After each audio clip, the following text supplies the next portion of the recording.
morning, good evening, whatever it is, wherever you are, YouTube. So I was watching the video last night by a chap called Shade Tree Surgeon. Really good channel, I definitely recommend going to check it out. And he had a video up he uploaded a little while ago saying hipsters ruin everything, or hipsters ruining motorcycling. And it got me to thinking, it's a topic that comes up quite routinely. I'm a big fan of 80s and 90s sports bikes. Most of my stuff I have and have had is in that era. Only really had one bike that was any newer than that.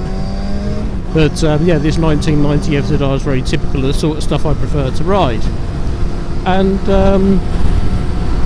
basically he was saying that what they're doing is they're increasing demand for older bikes, and of course when bikes modified into a cafe racer or a bobber type, which is the favoured one for hipsters, often the mods are irreversible. It involves a lot of cutting and modifying the frame, the bike loses its functionality, it doesn't ride properly, and it's another bike out of a dwindling supply of classic bikes, which is all valid points.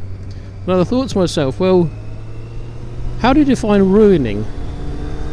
Because if that means that people are now paying twice what they used to for an old CX500, if you want to buy a CX500 as a classic bike, I'm sure, yes, you're going to be cursing them.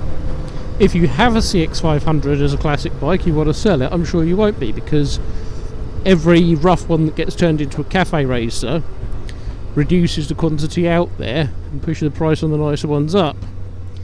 But this also comes up not just in relation to hipsters, but in relation to investors as well. I'm a reader of a bike mag called Practical Sports Bikes. I also get Classical Motorcycle Mechanics, which a lot of you in the UK will be familiar of, and probably some of you in the States as well, because it is available there. And one of the things that's really happened over the last few years, demand for 80s and 90s bikes has utterly skyrocketed. And that was a rather interesting manoeuvre. As a result, people are saying now, oh, investors are ruining bikes because, quote unquote, all the rich people are buying up the bikes they wanted to ride and pushing the prices up.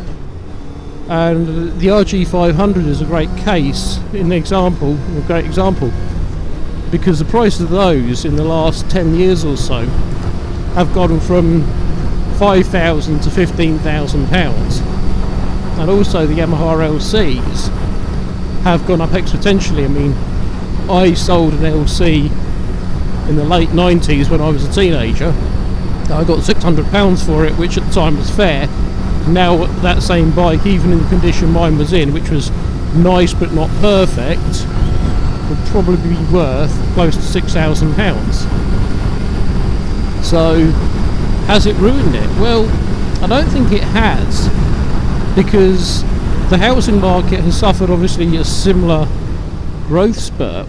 The difference being you need housing. It's something you can't get away from. You either rent or buy a house. That's life. Whereas nobody needs a classic bike, and there are a lot more alternatives. And oddly, in the classic bike world, much like classic cars, some have gone up much faster than others. So Yamaha 350LC or a Suzuki GSXR 1100 might have gone through the roof value-wise, but you can still buy a nice VFR 750 from the same era affordably. And as an actual everyday day-to-day bike, they're actually just, if not more, capable. In fact, the VFR 750 is probably one of the best bikes ever built. So I don't know if I'd agree they've ruined biking. They've definitely changed it.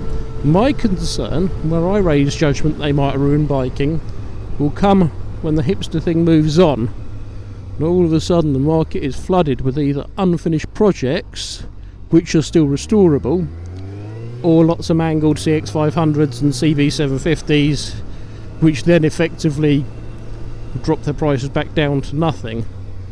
So I think at this stage it's hard to tell. but I think it's just one of those things, that's the way the market goes. But also I think it's going to be different country to country as well. So over here the hipster movement isn't quite so hot into bikes as they are in the US, so maybe it's had a smaller effect. So if you're in the US, has the hipster movement ruined biking for you? I mean, that's an interesting question. But over here the impact's been relatively small, and it seems to only settle on certain bikes, and those bikes weren't particularly desirable as classics anyway in a lot of cases. But tell me what you think. Hit the like and subscribe button, share these videos, and we'll see you soon.